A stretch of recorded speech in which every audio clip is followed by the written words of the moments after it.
Apakah di dalam hati Anda dan di dalam kamar Anda tidak penuh dengan hal-hal yang tidak perlu?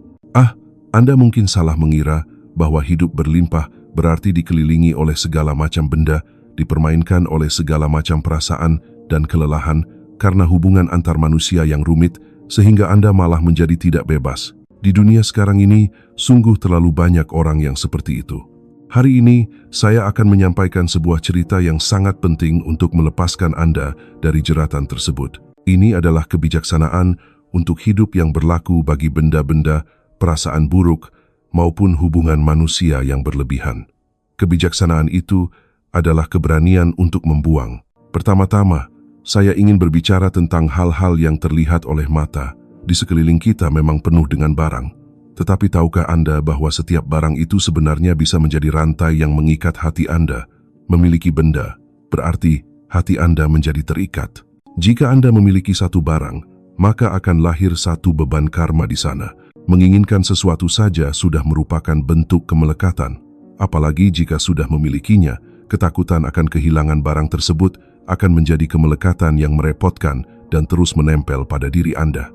Oleh karena itu, orang yang tidak memiliki banyak barang, justru hatinya lebih bebas dan ringan. Konon, para biksu zaman dahulu hanya membawa barang pribadi sebatas muat dalam satu keranjang anyaman bambu selain pakaian yang melekat di badan. Bisakah Anda membayangkannya? Isinya hanya perlengkapan jahit, sikat gigi, dan sehelai kain tenugui. Handuk mandi yang besar sama sekali tidak ada. Ruang yang diberikan pun hanya seluas satu tikar tatami. Di sana ada rak kecil untuk meletakkan mangkuk dan sumpit. Ya, itu saja. Membaca buku pun tidak diizinkan. Tentu saja, telepon genggam tidak ada. Dengan menjalani kehidupan seperti itu secara menyeluruh, manusia diajarkan sampai ke tulang sumsum bahwa kita bisa hidup dengan cukup tanpa barang-barang berlebih. Bagaimana dengan kita di zaman modern ini? Jika membeli satu alat masak, kita jadi ingin piring yang cocok, lalu ingin memasak masakan yang sesuai dengan piring itu, sehingga mencari-cari bahan makanan dan bumbu khusus. Dengan begitu, kemelekatan menyebar terus-menerus bagaikan sarang laba-laba. Apakah barang itu benar-benar diperlukan dalam hidup Anda? Sebenarnya, hal yang mutlak diperlukan untuk bertahan hidup itu hanya sedikit sekali. Orang yang sembarangan ingin memiliki banyak barang, justru akan kehilangan pandangan terhadap apa yang benar-benar berharga. Hanya dengan membuang kemelekatanlah, hal-hal yang benar-benar penting akan terlihat bersinar terang bagaikan berlian. Karena itulah, saya ingin Anda semua menanamkan dalam hati sebuah estetika yang sejak dulu dihargai oleh orang Jepang, yaitu hidup sederhana namun bermartabat. Kisah Biksu Ryokan dari zaman Edo menggambarkan hal ini dengan sangat baik. Beliau benar-benar tidak memiliki apa-apa. Suatu malam, seorang pencuri masuk ke rumahnya, tetapi tidak ada satupun barang yang bisa diambil.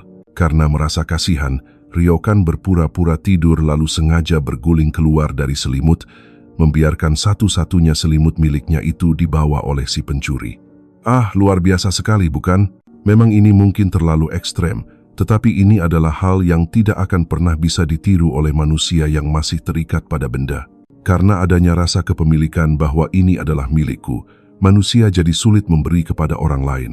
Saya pernah mendengar cerita dari seorang pertapa, bahwa ketika berkeliling ke rumah-rumah untuk meminta sumbangan, orang-orang yang hidup pas-pasan justru lebih sering memberi dengan tulus dibandingkan orang-orang kaya yang tinggal di rumah mewah.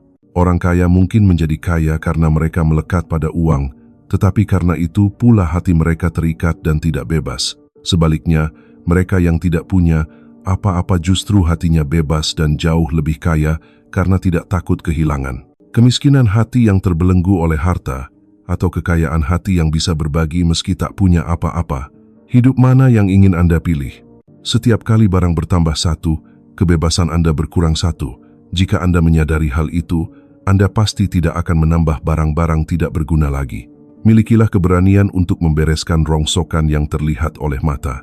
Namun, bersih-bersih yang sesungguhnya baru dimulai dari sini. Sama banyaknya dengan barang, atau bahkan lebih, hal yang harus kita buang adalah sampah bernama emosi buruk yang menumpuk di dalam hati. Entah itu rasa iri, cemburu, rasa rendah diri, kecemasan maupun penyesalan, segala macam hal kotor itu. Jika Anda terus memeluk hal-hal seperti itu, Anda tidak akan pernah bisa merasa benar-benar ringan. Untuk membuang emosi buruk itu, hal pertama yang harus dijaga adalah jangan membandingkan diri dengan orang lain. Terdengar sederhana, tapi inilah yang paling sulit. Siapapun pasti punya satu atau dua rasa minder, bukan? Ada seorang biksu yang di masa mudanya sangat menderita karena minder masalah akademis. Beliau masuk biara sambil tetap kuliah. Di sekelilingnya banyak orang hebat lulusan universitas ternama yang datang untuk bertapa.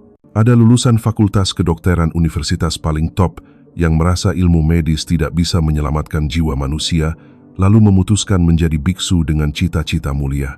Saat berhadapan dengan orang-orang seperti itu, awalnya beliau merasa tersiksa oleh perasaan kalah. Lawan terlihat memiliki semua yang tidak beliau miliki. Mereka terlihat seperti manusia sempurna. Tapi, itu hanyalah ilusi bodoh yang muncul karena beliau hanya melihat sebagian dari diri orang lain. Latihan bertapa itu mengharuskan hidup bersama selama 24 jam. Dengan begitu, sisi manusiawi yang berantakan dari orang-orang yang tampak hebat itu pun mulai terlihat. Ada yang tengah malam diam-diam mau kabur dari kuil dengan menyusun bantal di balik selimut agar terlihat seperti orang tidur. Ternyata, apa yang dipikirkan dan dilakukan tidak ada bedanya dengan dirinya sendiri. Ketika menyadari bahwa mereka juga manusia yang tidak sempurna, hatinya menjadi ringan dan beliau sadar betapa bodohnya membandingkan diri dengan orang lain. Benar sekali, pada akhirnya manusia itu sama saja. Anda pun begitu. Daripada merendahkan diri dengan membandingkan diri dengan orang lain, fokuslah untuk memaksimalkan kekuatan yang Anda miliki. Saya adalah saya, orang lain adalah orang lain. Menanamkan hal sederhana itu ke dalam hati sangatlah penting. Agar tidak membandingkan diri, pertama-tama Anda harus mengenal diri sendiri dengan baik, kelebihan maupun kekurangan Anda. Rangkul semuanya. Baik saat berendam di bak mandi atau saat duduk di kereta, luangkan waktu untuk menatap hati Anda sendiri. Tanyakan pada diri sendiri, di mana kelebihanku, di mana kekuranganku. Lalu jangan tolak jawaban yang muncul, cukup terima dengan berkata, ini juga bagian dari diriku. Jika Anda merasa pendiam itu kekurangan, cobalah ubah sudut pandang. Mungkin itu bisa menjadi kelebihan berupa keseriusan atau ketulusan. Istilah psikologi menyebutnya harga diri, tapi intinya adalah memeluk erat-erat diri Anda yang buruk rupa maupun diri Anda yang manis secara utuh. Lalu, setelah menerima diri apa adanya, hal penting berikutnya adalah menjadi hening dan fokus pada tempat Anda berada saat ini. Ketika Toyotomi Hideyoshi menjadi pemimpin besar, seorang bawahannya bertanya, Anda telah mencapai kesuksesan nomor 1 di Jepang. Apakah cita-cita Anda memang sudah berbeda sejak muda? Hideyoshi menjawab, ketika saya jadi prajurit pejalan kaki, saya kerjakan tugas prajurit dengan sekuat tenaga. Ketika jadi samurai, saya kerjakan tugas samurai dengan sungguh-sungguh. Ketika jadi penguasa daerah, saya kerjakan tugas penguasa dengan sepenuh hati, dan tahu-tahu saya sudah jadi pemimpin besar. Saya tidak pernah sekalipun berpikir ingin jadi pemimpin besar sejak awal.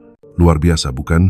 Saya selalu berpikir begini, dimanapun tempatnya, apapun posisinya, jika Anda menjadi subjek utama dan menjalani setiap momen dengan sungguh-sungguh, maka tempat itu akan menjadi dunia yang sejati. Jangan pedulikan penilaian dari luar, jangan bandingkan dengan orang lain, cukup fokuslah pada apa yang bisa Anda lakukan saat ini. Dengan begitu, hasil akan mengikuti dengan sendirinya belakangan. Namun meski disuruh hidup di masa sekarang, pasti ada yang merasa cemas akan masa depan. Saya sangat mengerti perasaan dimakan oleh kecemasan yang tak jelas itu. Tapi, cobalah pikirkan baik-baik. Sebenarnya tidak ada seorang pun yang tahu masa depan. Untuk apa takut pada sesuatu yang tidak diketahui dan menyia-nyiakan masa kini yang berharga? Saya memutuskan untuk tidak terlalu memusingkan masa depan. Masa lalu sudah tidak bisa diubah. Apa yang akan terjadi di masa depan tidak ada yang tahu. Yang kita miliki hanyalah momen saat ini. Menyesali masa lalu terus-menerus atau mengkhawatirkan masa depan yang belum terjadi sama saja dengan membuang waktu hidup yang berharga keselokan. Hidup itu sebenarnya lebih banyak hal yang tidak menyenangkan. Sang Buddha pun berkata bahwa hidup adalah penderitaan. Hidup itu sendiri pada dasarnya adalah penderitaan. Namun, di dalam penderitaan itu, bagaimana caranya menemukan kebahagiaan? Itulah kehebatan manusia yang bisa mengakalinya. Dulu, saat saya bertemu Bapak Hayao Miyazaki, beliau berkata, dunia ini indah, kita saja yang tidak menyadarinya. Saya pun sependapat, dunia ini indah.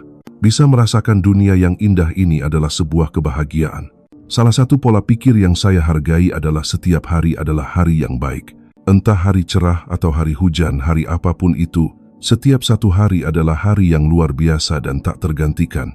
Dan satu lagi, hargailah betapa berharganya bisa melewati hari tanpa musibah. Bisa hidup hari ini dengan selamat tanpa ada kejadian buruk, itu sendiri sudah merupakan kebahagiaan yang sangat mulia. Kita sering mencari kebahagiaan dalam bentuk kesuksesan besar atau kekayaan, tetapi kebahagiaan sejati justru ada dalam keseharian yang aman dan biasa saja. Jangan pernah lupakan hal itu. Jika barang dan emosi buruk dalam hati sudah dibereskan, yang tersisa terakhir adalah hubungan antar manusia yang merupakan kemelekatan paling merepotkan dan berakar paling dalam.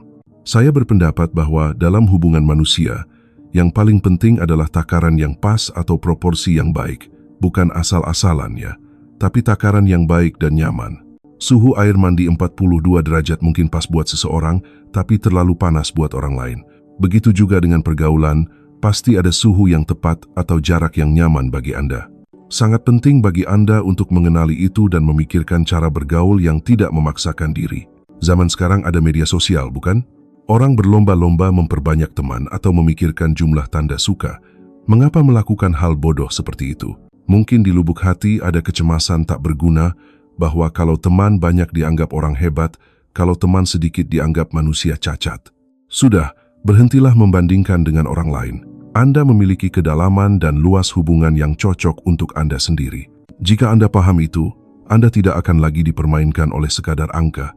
Di atas semua itu, orang yang pantas Anda ajak bergaul adalah orang yang benar-benar memberi nilai positif bagi Anda. Bukan hanya orang yang pergaulannya terasa enak di permukaan, tetapi orang yang berani mengatakan hal yang menyakitkan telinga atau hal yang sulit diucapkan demi kebaikan Anda. Itulah harta karun dalam hidup Anda. Tidak cocok sifatnya pun tidak apa-apa, selama Anda bisa menghormati sisi pekerjaannya atau menjadikan pemikirannya sebagai referensi. Bergaulah dengan orang yang bisa meningkatkan kualitas diri Anda meski hanya sebagian. Lalu, dimanapun Anda berada, milikilah kebanggaan bahwa Anda adalah pemeran utama dalam hidup Anda. Dalam pertunjukan sandiwara ada peran utama dan peran pembantu, tapi jika dilihat dari tujuan menyukseskan pertunjukan, tidak ada yang lebih unggul atau lebih rendah. Anda adalah pemeran utama yang tak terbantahkan di panggung kehidupan Anda sendiri. Milikilah kebanggaan itu dan berdirilah dengan mandiri. Namun, jangan lupa bahwa hidup Anda tidak akan bisa berjalan hanya dengan Anda seorang diri.